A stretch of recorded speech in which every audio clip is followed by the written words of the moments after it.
cultural están siendo impactados de gran manera por los cambios climáticos que enfrentamos. Aún así, También es muy importante reconocer de que la cultura es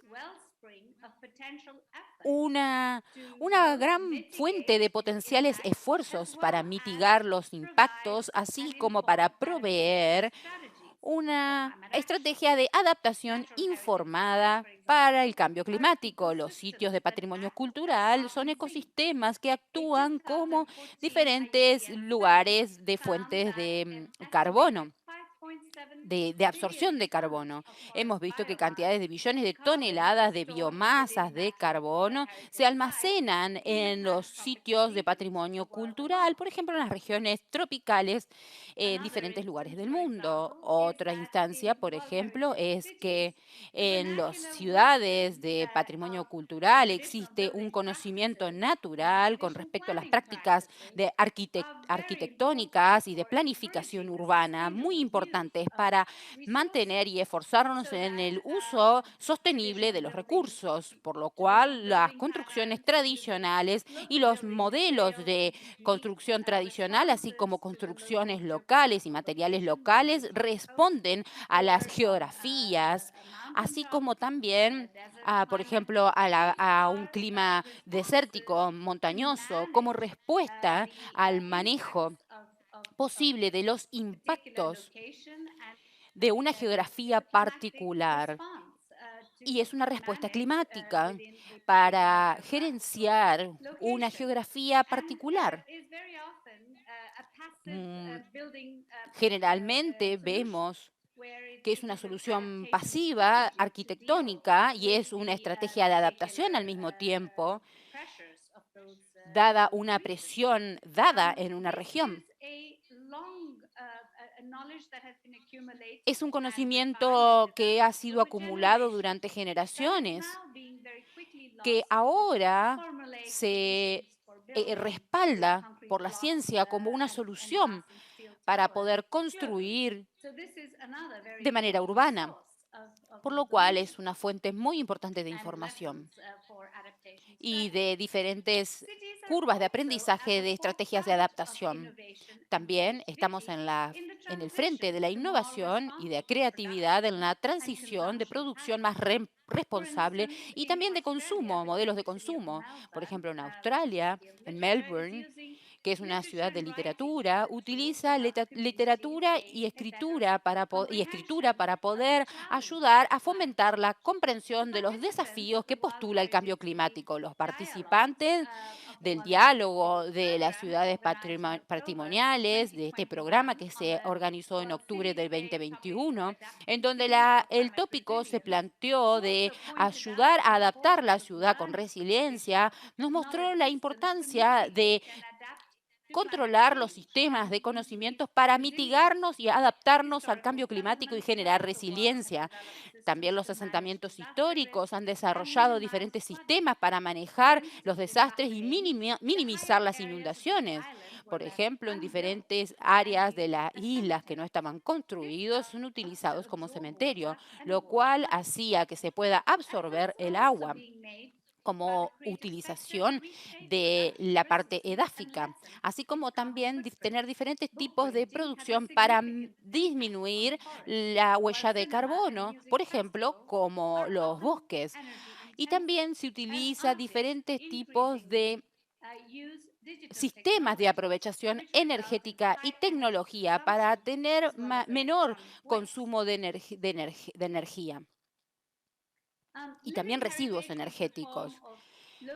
El patrimonio es una manera de conocimiento indígena y local, particularmente esencial para la resiliencia. Por ejemplo, las personas Kalayan en Pakistán, que utilizan un sistema astronómico ancestral para predecir patrones climáticos, así como también criar el ganado.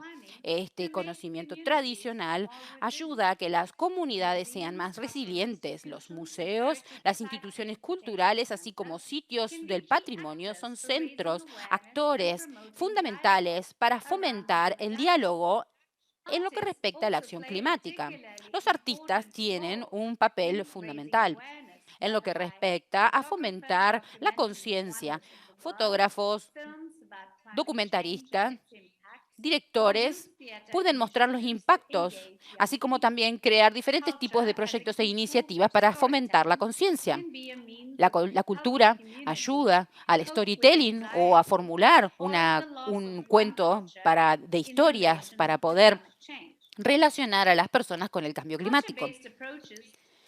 Los acercamientos basados con la cultura pueden ayudar a cambiar el foco de las negociaciones climáticas con mayor interés en compartir valores y bienes comunes. UNESCO trabaja cada vez más en el panorama internacional para fomentar una cultura de acción climática. Por ejemplo, en 2021, la cultura fue incluida en la reunión COP26, así como durante el grupo G20, a donde el patrimonio y el cambio climático estuvieron en el foco de atención. Lo importante es que la cultura se trata de acción local, comunidades locales, sitios de patrimonio cultural y al mismo tiempo las lecciones que se han aprendido y la curva de aprendizaje ganada para hacer que nuestra cultura se pueda conectar con las políticas y las acciones en la esfera del sector cultural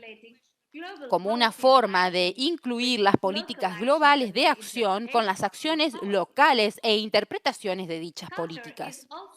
La cultura también tiene que ver con un puente entre las ambiciones globales y las soluciones adaptativas locales a nivel regional, nacional y comunal. A nivel nacional tenemos sinergias entre la cultura, así como otras áreas de la cultura, que serán primordiales para tener un acercamiento y una política más efectiva y comprensiva. Esto debería revisarse para adaptar y acelerar la contribución para tener mayor adaptación de las ciudades. Ahora, de manera sistemática, claramente no se tratan el cambio climático, más allá de que las consecuencias son muy reales y concretas en los patrimonios culturales de vida y en el sector creativo. Con respecto a esto, UNESCO ha actualizado el documento de políticas de impacto climático en la propiedad patrimonial cultural para hacer que el conocimiento actualizado y la tecnología, el estado de arte de la tecnología, se refleje en las decisiones y en el accionar de las comunidades. Esta documentación actualizada se respaldó en 2021 y será examinada por la Asamblea General, así como de los Estados miembros, en la próxima convención en noviembre de 2023 para su adopción. Así, quiero darle paso a mis demás oradores y decirles que disfruten esta sesión. Muchísimas gracias. Gracias, Joyty. Muy interesante. Disfruté muchísimo tu acercamiento y las palabras de UNESCO representadas por ti. Y lo que está haciendo la organización para poder mantener y darnos muchas opciones para poder tener soluciones al cambio climático y sus impactos. Lo que nos han dado, su contribución es muy valiosa y con suerte la vamos a poder utilizar. Ahora vamos a volver al otro patrocinador de la reunión, Will McGarry, que es de ICOMOS. Quizá pudieses reflexionar un poquito en cuanto a las soluciones y cómo podemos hablar acerca del patrimonio cultural. Sí, muchísimas gracias, Debra. Gracias, Jyoti, y muy buenos días a todos. Yo soy Will McGarry y soy el punto focal de ICOMOS para esta reunión del día de hoy. En la reunión de hoy, las participantes debatirán sobre el papel de la cultura y el patrimonio en el cambio transformador, así como el futuro sostenible alternativo, lo que incluye temas como la capacidad de los edificios históricos, paisajes y uso tradicional de la tierra para retener el carbono, patrimonio cultural y natural como fuentes de resiliencia o refugio en respuesta a los desastres, el patrimonio como inspiración para el arte, la conexión, la comprensión y la acción sobre el cambio climático. Al mismo tiempo, como los otros días, el libro blanco o white paper se preparó para esta reunión, que nos ha dado una gran cantidad de conocimientos disparador de los detalles basados en cuestiones clave sobre la justicia climática, los impactos y la creación de capacidades y el poder del patrimonio en el pensamiento climático. Han pasado 3 años desde que ICOMOS publicó el informe acerca de futuros de nuestros pasados, involucrándonos en el patrimonio cultural y la acción climática, que se analizan las múltiples formas en las que patrimonio cultural contribuye a alcanzar ambiciones del Acuerdo de París. El informe esboza soluciones basadas en la cultura en 4 categorías de respuesta al clima: mitigación y reducción de emisiones de gases de efecto invernadero, adaptación, planificación de las pérdidas y los daños, y fomento de la ambición y capacidad climática. Como saben, muchos de estos temas se han hablado en otras mesas redondas, pero quiero que se dediquen un segundo a poder ver la dimensión de la mitigación, porque como dijo Debra, cuando la cultura se plantea como una solución climática, lo más probable es que sea en el contexto de la adaptación. Íconos toma como disparador el enfoque de que la precaución va a ser una manera de llegar a nuestras metas de calentamiento global del 1,5 sin rebasar o con un rebasamiento limitado, para tener un enfoque más eficaz para la protección y conservación del patrimonio. La presidencia de ICOMOS, la profesora Teresa Patricio, se refirió a este punto de vista para saber que muchos sistemas naturales y culturales, la adaptación frente a los riesgos climáticos, se espera que sea más difícil a 2 grados Celsius de calentamiento global comparado con 1,5, por lo cual ICOMOS destaca en su propio trabajo y en los comités científicos internacionales que se tiene que prestar atención a las dimensiones culturales y la reducción de los gases de efecto invernadero, examinando los patrones de cultura, de consumo y de producción, la construcción de una visión de descarbonización, así como también la aceptación del cambio y las soluciones a escala de paisaje y el conocimiento tradicional e indígena. Una de las grandes ventajas de este enfoque cultural es que tiene que ver con que estos representan escenarios en los que todos ganan, mejorando el bienestar de los seres humanos y social en el tiempo, protegiendo nuestros lugares culturales y descarbonizando nuestra sociedad mediante prácticas sustentables para poder beneficiar a la sociedad con la mitigación del carbono. También cambia la narrativa en la acción climática, la de un sacrificio personal y pérdida por una de beneficio mutuo de oportunidad. El miércoles en la mesa redonda propuse que la cultura sea una lente a través de la cual podamos ver los aspectos claves del cambio climático. Para esto, la narrativa se debe sentar en las personas, lo que nos permite comprender la realidad cultural del pasado y la experiencia vivida. Citando a Marcy Rockman, cada lugar tiene una historia sobre el clima y estas son una herramienta fundamental para comunicar y subrayar la urgencia, así como el conocimiento sobre el clima. También debemos ser honestos cuando contamos las historias.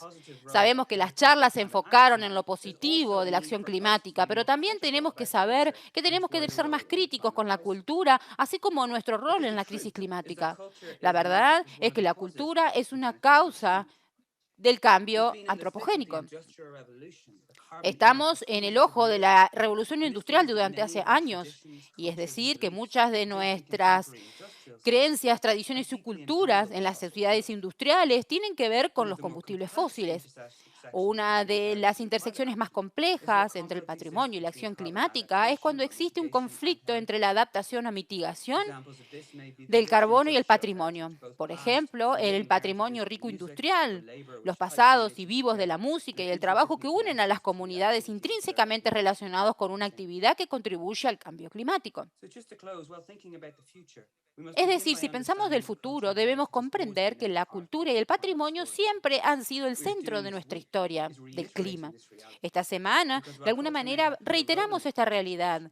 La cultura tiene un lugar en esta situación, pero también tiene un papel clave para abordarla. Muchísimas gracias.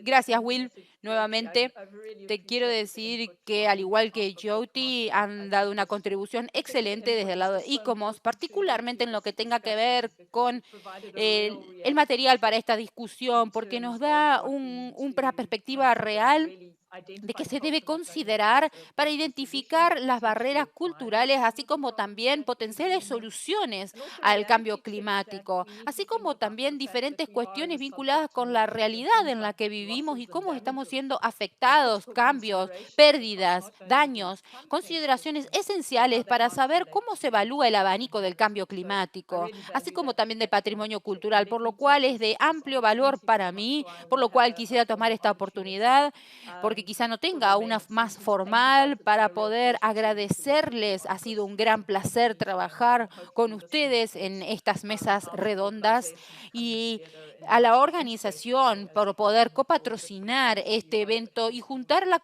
colaboración de todos nosotros. Sin más, quisiera entonces presentar a nuestro panel de expertos, ayudar a todos agradecerles por tomarse el momento de participar con nosotros para compartir su punto de vista y perspectivas para poder tener su gran aporte. Les agradecemos muchísimo por estar aquí. Tenemos 5 panelistas muy distinguidos que nos van a dar un panorama general. Primero tenemos a Ariadne Gorri, directora general de la Fundación para la Polinización, que se está uniendo a nosotros. Muchísimas gracias por hacerse el tiempo. El profesor Robert Cunningham, que está en la Cátedra UNESCO de Ética Arqueológica y Práctica del Patrimonio Cultural de la Universidad de Durham. Bienvenido. El doctor Samir Abdullah, presidente de ICOMOS, el grupo de trabajo sobre Siria e Irak, que hemos compartido muchísimos espacios, por lo cual he escuchado de él.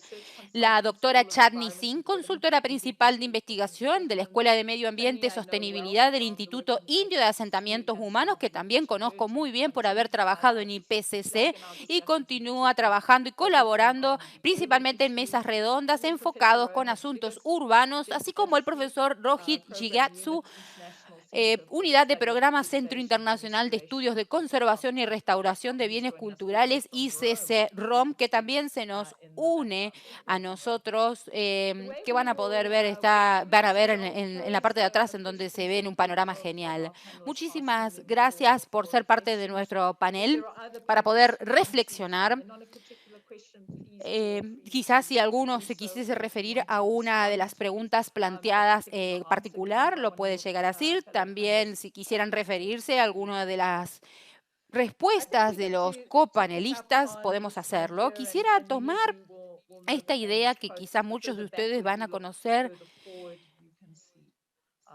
que uno puede decir una cita que dice que si uno mira hacia el pasado tiene una idea, pero hacia adelante está la verdadera visión. ¿Qué piensan ustedes de esta visión de entender el presente y el futuro basados en el pasado? ¿Cómo podemos aprender del pasado? Sí que muchos de ustedes han reflexionado sobre este aspecto de cómo podemos imaginar que se pueda aprender del pasado, así como la identificación de soluciones. Quizás Robin pudiese preguntarte qué es lo que hemos aprendido del pasado en lo que respecta a soluciones en cuanto al clima, a la respuesta al cambio climático actual.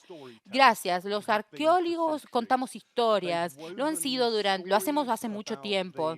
Historias entrelazadas en cuanto a las caídas, cómo las civilizaciones se alzan y caen. Vemos que esto es parte de la historia humana, invasiones, revoluciones. Luego hablamos de explicaciones únicas acerca de desastres climáticos. Y creo que muchos empezaron a darse cuenta que existe un gran vínculo entre diferentes aspectos de la civilización, de la cultura, de las comunidades y la interdependencia de todos estos factores. Ahora existe una parte muy importante de interés basado en el pasado profundo que nos plantea una oportunidad riquísima de poder también tener el desafío de comparar los pasados y ver la relación entre los asentamientos, así como también en las comunidades, las personas que vivieron allí, y utilizar tanto el ambiente, así como la tecnología disponibles en cada momento y ver cómo la adaptaron a los desafíos en los cambios ambientales, pero mucho más a largo plazo a través de la adaptación. Algunas de estas adaptaciones, como en los grandes sistemas de irrigación, por ejemplo, en el norte de Sri Lanka, son adaptaciones enormes que permitieron aglomeraciones de formas urbanas, pero al mismo tiempo existen casos de donde podemos aprender, porque generalmente existe un camino de terminación con esto. Estas relaciones son tan entrelazadas que son adaptativas y tienen solo una forma de terminar, con la escala en términos de complejidad, en términos de integración y algo que deberíamos llamar estos sistemas colapsando, un colapso en este nivel de integración, por lo cual es muy importante que entendamos a dónde nos lleva este camino, que existe un registro de adaptación exitosa y no exitosa. La arqueología también puede trabajar de una manera espectacular para poder explorar los sistemas antiguos de tecnología y de conocimiento antiguo. O sea que aunque de alguna manera está vinculada con el desastre, el cambio climático, vamos a ver cada vez mayores desastres, por ejemplo, las tasas que estamos manejando, todos saben esto, pero los desastres pasados y qué hizo el hombre y cómo se trabajó con comunidades locales, así como también artesanos, pudieron de alguna manera hacer un puente entre la ciencia dura y el conocimiento local e indígena para entender la adaptación subyacente urbana también para adaptarse al riesgo y permitir su sustentabilidad, resiliencia y permanencia. Para mí, no solamente se habla del pasado como términos investigativos, todos creen que tienen que ver con la investigación, pero el pasado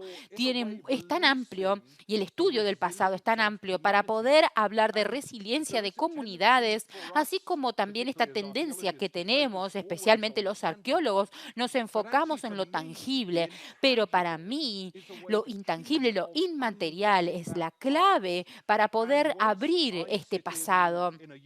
Y como se los dije, en un universo que nos rodea, vemos que los que practican las ciencias, los que viven, respiran las tecnologías antiguas, nos pueden permitir descifrar y establecer un puente entre la ciencia, así como también en las artes, la humanidad, la comunidad. Y de esta manera, el pasado podría ser el presente. Y finalmente, el punto que quisiese establecer es que este pasado está siendo amenazado del cambio climático ante todo, así como ante otro tipo de urbanizaciones aceleradas, infraestructuras, infraestructuras y conceptos de eficiencia vinculadas con ellas. Y este registro del pasado, estamos viendo muchísimas que se está perdiendo todo este registro y tantas estas soluciones, estas posibilidades de entender muchísimo más acerca de lo único y el aporte único en cuanto a adaptación cultural y lo que se ha aprendido para poder usarlo en el futuro. Muchísimas gracias. La verdad, estableciste una línea extremadamente alta en tu aporte y es muy importante para tener la resiliencia de las comunidades y es muy significativo en IPCC. Nosotros trabajamos muchísimo en los paleontólogos para saber sobre las cuestiones climáticas y culturales y la triangulación de estos tres, por lo cual te agradezco muchísimo por tu aparte. Ahora quiero preguntar lo mismo a Samir y obviamente tenés una posición fundamental para hablar en este respecto porque conoces muchísimos de tu parte del mundo en donde la civilización de alguna manera nos enseñan tanto y la génesis. ¿Podrías, por favor, compartir con nosotros tu punto de vista en qué podríamos llegar a aprender del pasado que nos pueda ayudar al futuro?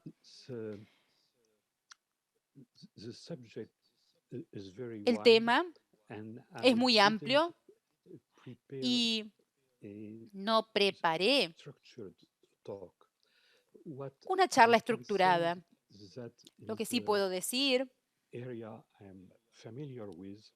es un área que conozco muy ampliamente en el norte de África, en el este, y solía existir diferentes tipos de desastres,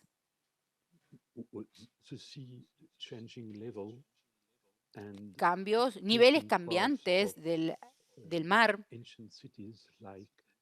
del nivel del mar, y lugares viejos, muy antiguos como Sudán, en donde aumentan diferentes niveles y como les hablaba con anterioridad, los niveles del mar subiendo, en diferentes momentos de la historia. Hemos también, tenemos dudas de que algunas civilizaciones hayan colapsado por cuestiones climáticas y cambios climáticos. Los arqueólogos no han aún podido probarlo, pero es nuestra estimación en lo que respecta al cambio climático y sus efectos. Anyway, I more focused on the adaptation to climate in housing, in everyday housing. And Hay una adaptación al clima. it is interesting to note that Es some interesante saber que typologies of housing, hay tipologías de vivienda courtyards, were common en ciertas all around the culturas Mediterranean in the alrededor del Mediterráneo y en el Medio Oriente, con algunos For a long cambios. time, we only had Por un individual largo examples. tiempo solo One tuvimos house ejemplos was individuales. and Por published ejemplo, here and se there hizo una was publicación y una encuesta 100 years ago. algunos años And atrás then y other studies were able hubo one otros city estudios to have sobre una ciudad several examples of con housing, ejemplos some muy small, sencillos some de larger, casas, algunas más grandes, algunas más pequeñas, uh, y algunas viviendas different con aspects. And diferentes then aspectos. some Y patterns después emerged hubo algunos patrones que typological surgieron approach con este enfoque en esta tipología y la adaptación al clima one of those aspects. I will come back. y And this is not in only en one algunos city. aspectos. This happened Y esto in solamente, different cities. no solo fue en una ciudad lo que lo And notamos, esto sucedió en diferentes also, ciudades. the Y pattern was también, the same, to have a central y, courtyard.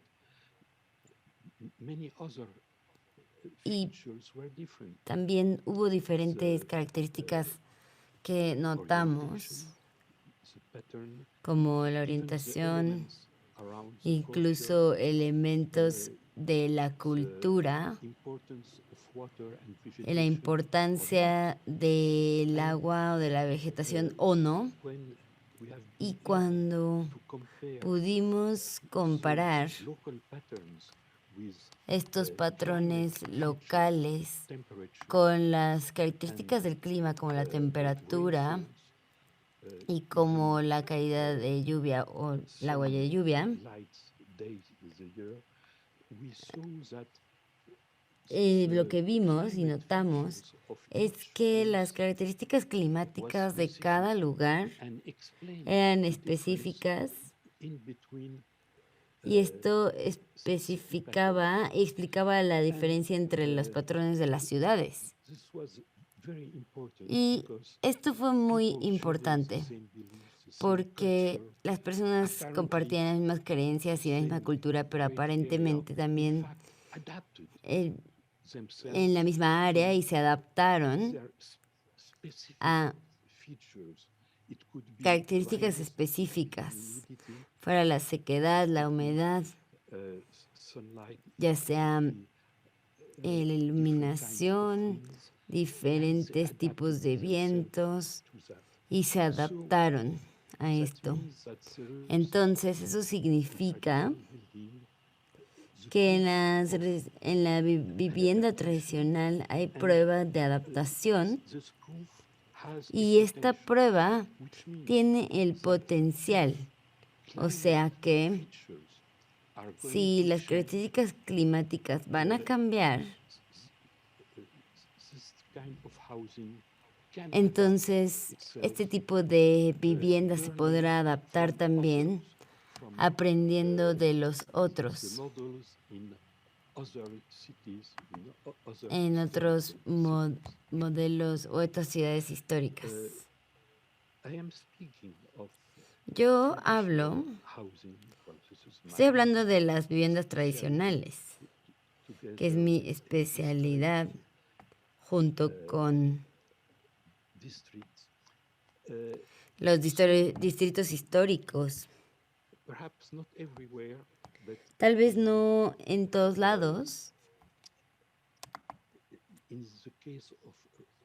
pero en el caso de rehabilitación, la rehabilitación de distritos históricos y ciudades históricas, si entendemos la adaptación local al clima, tenemos primero que entenderlo y después prevenir cómo esto va a o pensar o predecir cómo va a evolucionar y cómo va a funcionar la adaptación. Y también tenemos otros casos en donde después de los desastres, que significan destrucción, guerra, etcétera, todas estas áreas tienen que ser reconstruidas. Y en este caso, hay diferentes patrones posibles, como para los planeadores locales, tomadores de decisiones, que decidieron ser como ciudades occidentales con torres más altas, etcétera. Aquí tenemos evidencia de que la vivienda tradicional, estos patrones de vivienda tienen el potencial y se pueden adaptar mejor o más fácilmente al cambio climático, con una economía de carbono, etcétera, y tomando en cuenta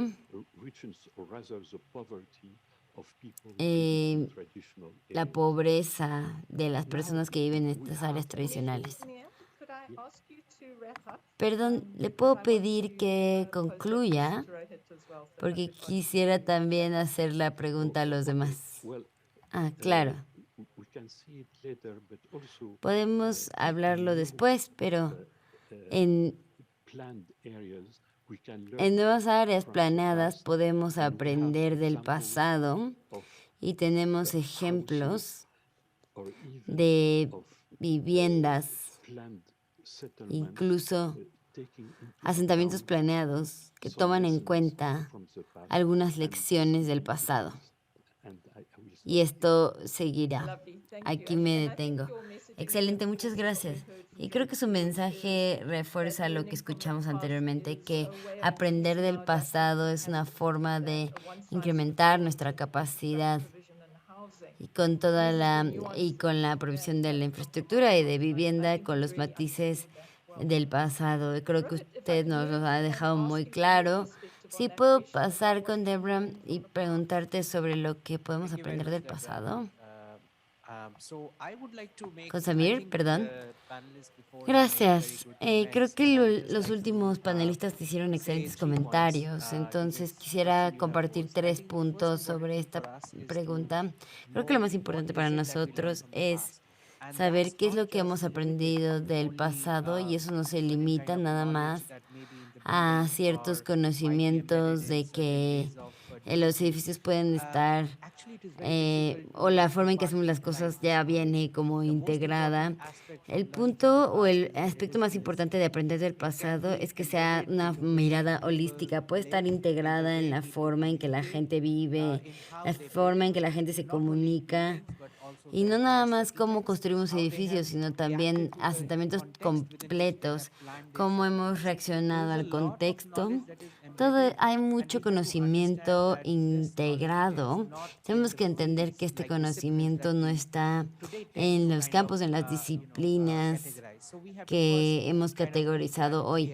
Entonces, primero que nada hay que mantener eso claro, que esto tiene que ser verdaderamente el primer punto que revisar, que la adaptación definitivamente está integrada en el conocimiento tradicional, en los aprendizajes del pasado, Y también otro aspecto importante del conocimiento es que los aprendizajes del pasado siempre han evolucionado. Entonces, no significa lo mismo. Siempre han revisado la experiencia que han ganado y con esa experiencia que han adquirido, y con esa experiencia puede ser tanto positiva como negativa. Existe la tendencia de romantizar el conocimiento del pasado, puede ser un problema porque al olvidar el conocimiento y separarlo de lo científico, nos estamos cayendo en una trampa. Lo más importante para mí es aprender no solamente sobre lo que el pasado nos da en cuanto a la experiencia, sino también las fallas, los fracasos que se han acumulado, y es sobre ensayo y error. Entonces hay mucha innovación relacionada aquí en el pasado. Entonces creo que nos olvidamos del aspecto de la innovación.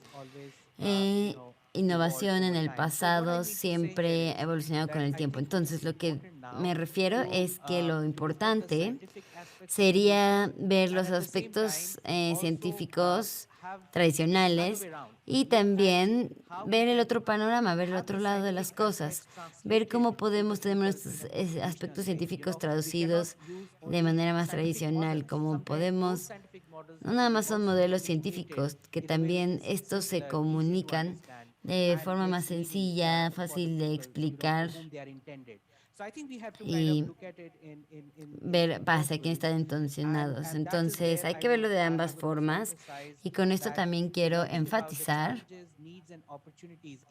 hay que aprender sobre retos y oportunidades en el contexto actual, y esto tiene que ser la clave para saber cómo los aprendizajes del pasado se contextualizan el día de hoy. Y algo importante también, algo que quiero enfatizar aquí es el hecho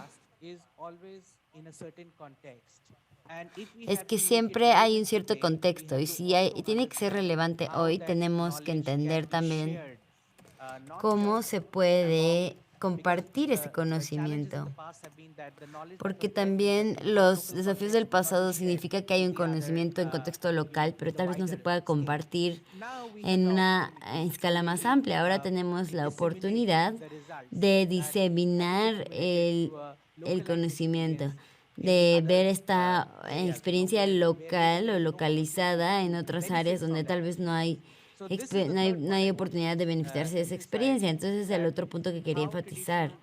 Quería hablar sobre cómo el conocimiento tradicional y cómo el pasado nos ha enseñado a evolucionar y contextualizar que en el estado actual tenemos muchos aprendizajes, y de dónde se han originado, y esto se tiene que adaptar a diferentes contextos. No existe un conocimiento estático que podemos simplemente tomar y utilizar. Tenemos que poder aprender de un contexto en particular y adaptarlo a otro contexto, y por eso es muy importante para nosotros tener esto en cuenta cuando estamos pensando en los diferentes aspectos del pasado también.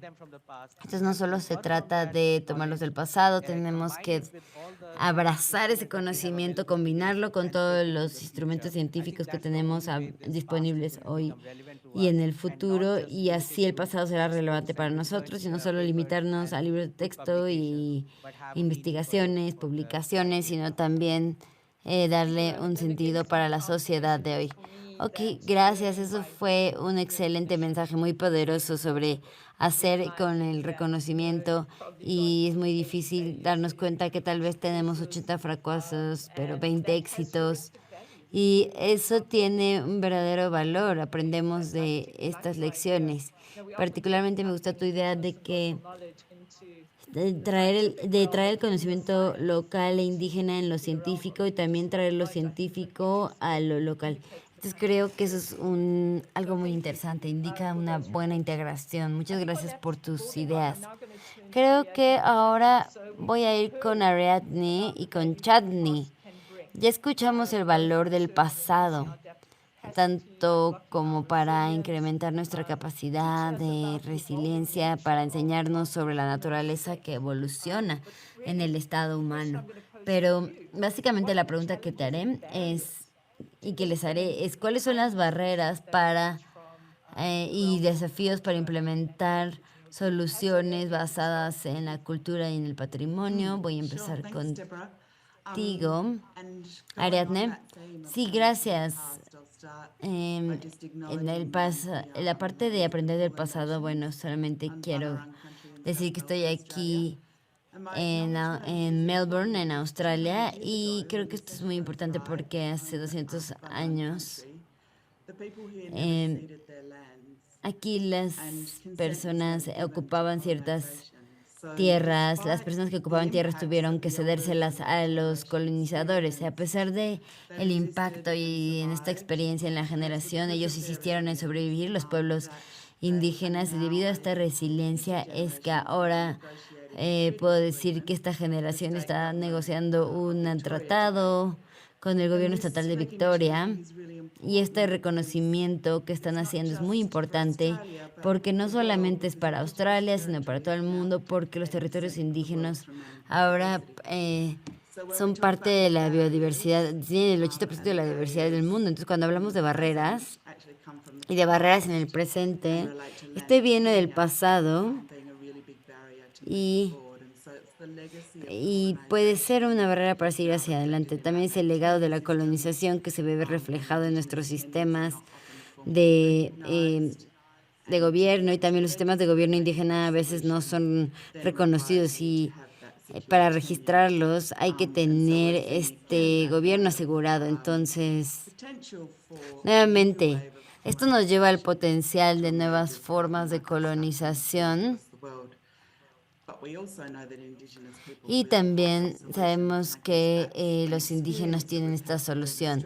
Entonces, con la experiencia que hemos tenido en Australia, cuando tuvimos la iniciativa de agricultura del carbono en 2011, los pueblos indígenas sí pidieron que se reconocieran sus títulos en la ley, y eso creó una industria de soluciones para el carbono indígenas que están ahora financiando también,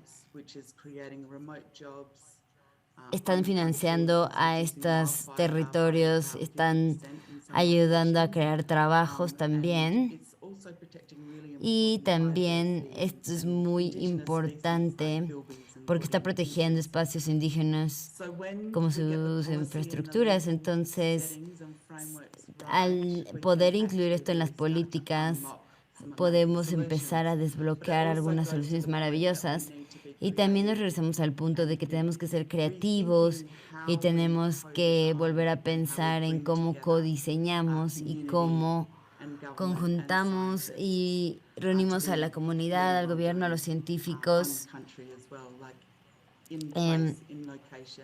y cómo lo hacemos en el lugar, en las ubicaciones, para que el conocimiento indígena sea respetado y no nada más utilizarlo para el beneficio de otros. Creo que eso es muy importante. Excelente, qué mensaje tan poderoso. Que muchas oportunidades y retos vienen con un mensaje muy fuerte, sobre todo pues lo que ha pasado en continentes como África, donde tenemos un gran historial de colonización, y es simplemente el abordar este desafío.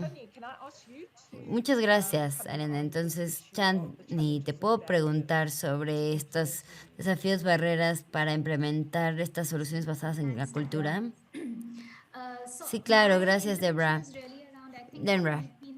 Creo que lo que hemos visto hasta ahora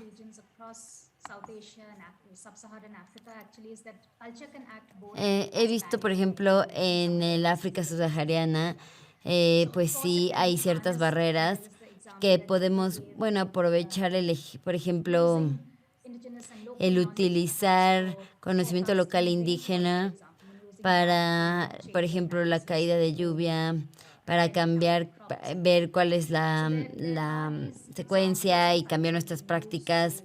Y entonces sí hay ejemplos que estamos utilizando para soluciones informadas y también prácticas culturales que pueden también traer ciertas soluciones innovadoras para cambios sin precedentes. Por ejemplo, una solución del 1.5 grados tal vez no alcanzará, no cubrirá los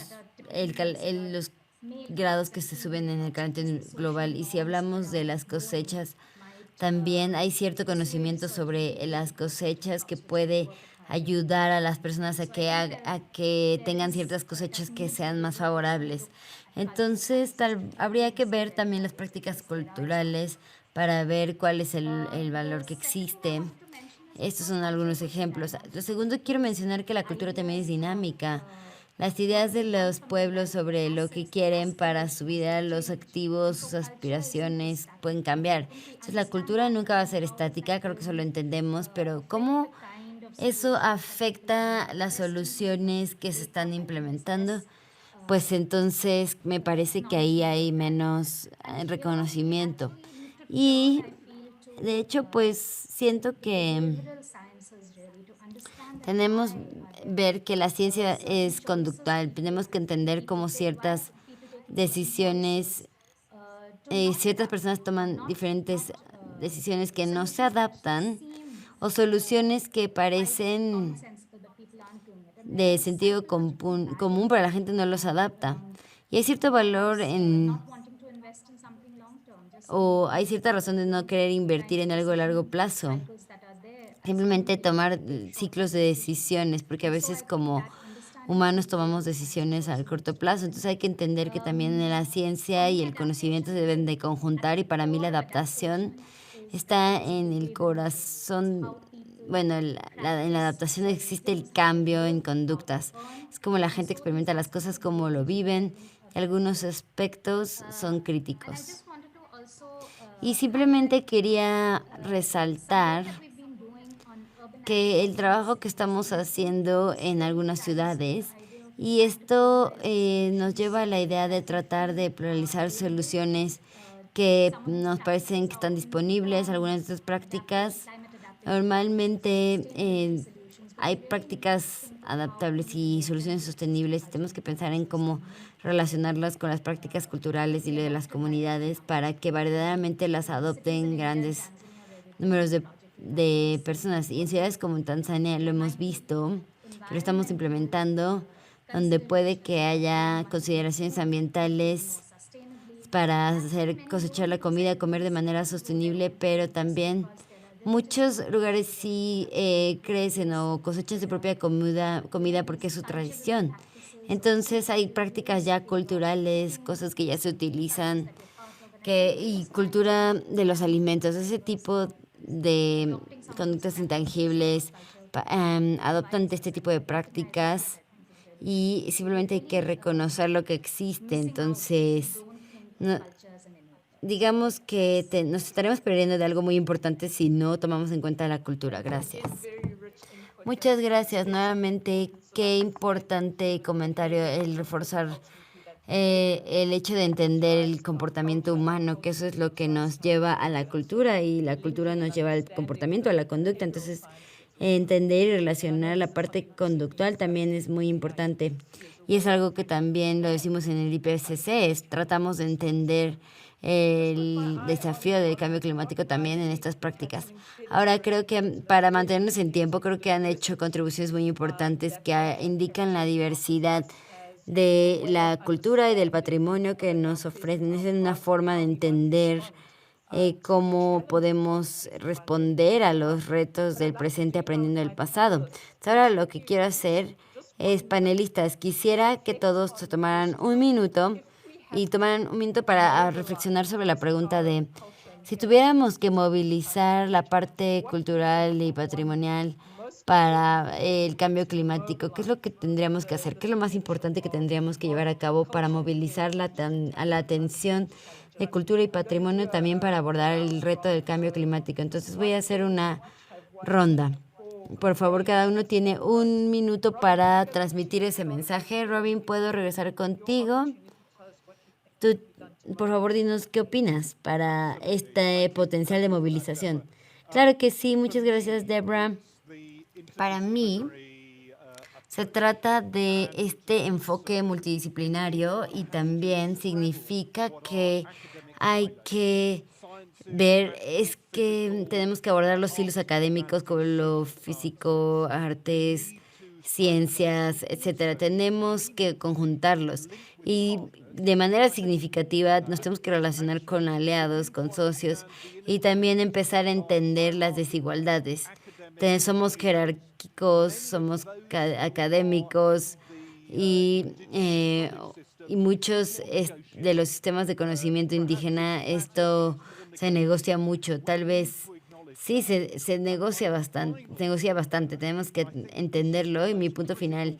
Y creo que esto es lo más crítico para mí, o más importante para mí en mi experiencia, trabajando en escenarios post-desastre, tanto como del lado humano y natural, es que todas nuestras buenas intenciones tienden a ser olvidadas y los acabamos dejando atrás por la eficiencia y para que toda una sola medida se ajuste a todo. Entonces, con el cambio climático vemos desastres que cada vez se incrementan más, vamos a ver más conflictos si no aprendemos cómo ser ágiles y cómo traer todas esas buenas intenciones y buenas prácticas de manera urgente, cómo abordarlas de manera urgente, si no, pues vamos a seguir fracasando. Gracias. Brillante, sí, eso hace énfasis en lo que es verdaderamente crítico. ¿Tú cómo movilizarías esa oportunidad, Chandni? Tengo que retomar lo que dijo Robin sobre las disciplinas, conjuntar los diferentes sistemas de conocimiento, que aquí la clave como practicantes y profesionales tenemos que entrar a la conversación con humildad, reconocer que los sistemas pues son importantes y tenemos que tener humildad y entender que es otra disciplina, otra forma de lidiar con el mundo también tiene valor. Entonces, para mí eso es lo que aplica. Ese es algo importante. Y la segunda, que creo que con estos documentos que hemos desarrollado también y estas investigaciones hemos tratado de reconocer de dónde viene la gente y de dónde viene es muy importante. Hay que pensar en la historia de las personas, que nos lleva también a entender que hay ciertas partes del mundo que no tienen suficientes privilegios, que han sido marginados también por su historia. Entonces tenemos que tomarlo en cuenta cuando pensemos en soluciones para el futuro. Muchas gracias, Chani. Muy importante la humildad. Es muy importante para abordar esto. Ahora, te puedo preguntar a ti, Rohit.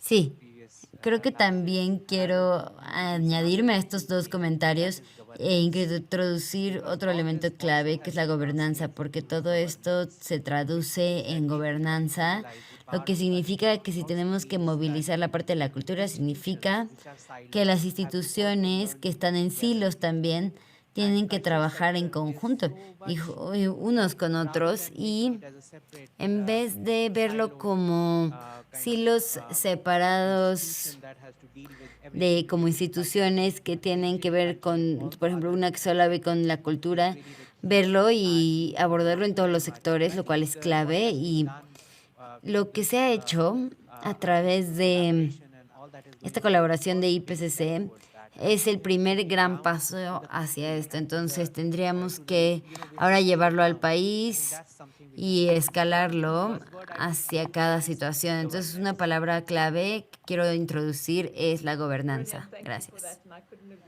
Muchas gracias. No podría estar más de acuerdo con lo que dices sobre la gobernanza. Ariadne, ¿cuál es tu elemento clave que quieres compartir? Ya me uno a todos los comentarios a los comentarios de todos los demás, y reconocer el conocimiento indígena, reconocer que ese conocimiento está en estos lenguajes vivos y que reconocer tantos idiomas indígenas también es donde está el conocimiento tradicional, revisualizar e invertir en el conocimiento indígena y reconocer que hay unas 5,000 culturas que han evolucionado durante los últimos miles de años y también ver su posición con la naturaleza.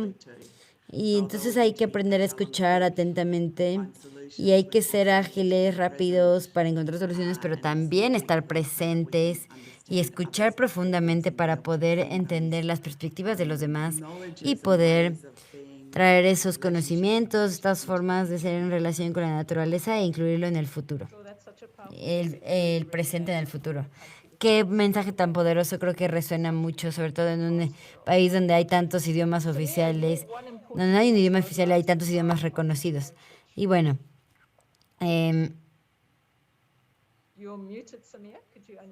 Samir, tú estás, tienes el micrófono silenciado, por favor.